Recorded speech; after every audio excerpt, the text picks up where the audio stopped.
जय हिंद दोस्तों। तो आज 2 મે 2026 પણ થઈ ગઈ છે અને હજી સુધી ધોરણ 10 કે ધોરણ 12નું ગુજરાત બોર્ડનું રિઝલ્ટ જાહેર નથી થયું। એ તો ઘણા બધા વિદ્યાર્થીઓની કોમેન્ટ આવી છે કે 2 મે 2026ના રોજ રિઝલ્ટ જાહેર થવાની પૂરેપૂરી સંભાવના હતી, પણ હજી સુધી રિઝલ્ટ જાહેર કેમ નથી થયું અને રિઝલ્ટ આવવામાં આટલું બધું મોડું કેમ થઈ રહ્યું છે। તો દોસ્તો એના 2-3 કારણો છે જે આજના વિડીયોમાં આપણે જોવાના છીએ અને રિઝલ્ટ ક્યારે જાહેર થશે એના પણ વિશે વાત કરીશું। માટે વિડીયો પૂરો જોજો, વિડીયોને લાઇક કરજો, તમારા બધા મિત્રો સાથે શેર કરજો। તો ચાલો શરૂ કરીએ આજનો વિડીયો। दोस्तों रिजल्ट क्यारे जाहिर थशे अने रिजल्ट हजी सुधी जाहिर केम नथी थयुं एना विषे आपणे विडियोमां आगळ वात करीशुं। ए पहेला तो धोरण 10 अने धोरण 12 नुं गुजरात बोर्डनुं रिजल्ट जोवा माटेनी लिंक आ विडियोना डिस्क्रिप्शनमां आपी छे, तेना पर क्लिक करीने तमे सौथी पहेला बोर्डनुं रिजल्ट जोई शको छो। उपरांत डिस्क्रिप्शनमां एक बीजी पण लिंक आपी छे, तेना पर क्लिक करीने तमे धोरण 10 अने धोरण 12 नुं बोर्डनुं रिजल्ट सीट नंबर वगर मात्र नाम उपरथी तमे जोई शको छो। बंने लिंक डिस्क्रिप्शनमां आपी छे।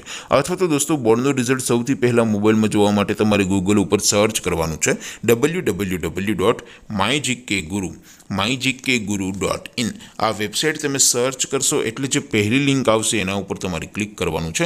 जेवुं क्लिक करशो एटले रिजल्ट माटेनी mygkguru.in आ वेबसाइट ओपन थई जशे। वेबसाइट ओपन थया पछी तमे थोड़ाक नीचे जशो तो त्यां तमने धोरण 10 अने धोरण 12 ना बोर्डना रिजल्ट माटेना लीला रंगना बे बॉक्स जोवा मळशे। दोस्तों અહીંથી તમે બંને ધોરણના રિઝલ્ટને સૌથી પહેલા જોઈ શકો છો, પણ અત્યારે હું ધોરણ 10 વાળા બોક્સ ઉપર ક્લિક કરીશ। તમે ધોરણ 12ના વિદ્યાર્થીઓ હોવ તો તમારે ધોરણ 12 વાળા બોક્સ ઉપર ક્લિક કરવાનું છે। જેવું ધોરણના બોક્સ ઉપર ક્લિક કરશો એટલે નવું પેજ ઓપન થશે।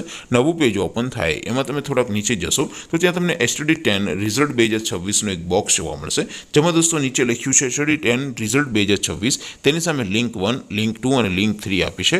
કોઈ પણ એક લિંક ઉપર ક્લિક કરીને તમે ધોરણ 10નું ગુજરાત બોર્ડનું રિઝલ્ટ સૌથી પહેલા મોબાઈલમાં જોઈ શકો છો અને રિઝલ્ટની PDF ને પણ તમે ડાઉનલોડ કરી શકો છો। નીચે લખ્યું છે STD 10 રિઝલ્ટ નામ પરથી જોવા માટે, ત્યાંથી તમે બોર્ડના રિઝલ્ટને સીટ નંબર વગર માત્ર નામ ઉપરથી પણ તમે જોઈ શકો છો। તો દોસ્તો આવી રીતે તમે ધોરણ 10 હોય કે ધોરણ 12 આર્ટ્સ, કોમર્સ અને સાયન્સ હોય બધાના રિઝલ્ટ www.mygkguru.in આ વેબસાઇટ પરથી સૌથી પહેલા જોઈ શકો છો। કારણ કે દોસ્તો બોર્ડના રિઝલ્ટ છે એ મોડી રાત્રે પણ ઘણી વખત અડધી કલાક માટે મુકાતા હોય છે, તો તમે સૌથી પહેલા જોઈ શકો છો। હવે દોસ્તો આપણે વાત કરી કે રિઝલ્ટ હજી સુધી કેમ જાહેર નથી થયું। તો દોસ્તો ચૂંટણી પણ હતી ગુજરાતમાં, એટલે બની શકે કે 2-4 દિવસનું મોડું થયું હોય, અથવા તો દોસ્તો રિઝલ્ટની કામગીરીમાં થોડું ઘણું મોડું થયું હોય, પેપર ચેકિંગનું કામ હોય, ડેટા એન્ટ્રીનું કામ હોય, તો દોસ્તો આવતા 2 થી 3 દિવસની અંદર બોર્ડનું રિઝલ્ટ જાહેર થઈ જશે। તમે www.mygkguru.in આ વેબસાઇટમાં જઈને ચેક કરતા રહેજો। જેવું રિઝલ્ટ જાહેર થાય એટલે સૌથી પહેલાં તમે આ વેબસાઇટમાંથી બોર્ડનું રિઝલ્ટ જોઈ શકશો। આપ સૌ વિદ્યાર્થી મિત્રોનું બોર્ડનું રિઝલ્ટ ખૂબ સારું આવે એવી શુભેચ્છા સાથે આપણે વિડીયો પૂરો કરીએ। બાકી આપણે નવા વિડીયોમાં મળીશું, ત્યાં સુધી રજા આપો। આવજો દોસ્તો। જય હિન્દ, વંદે માતરમ।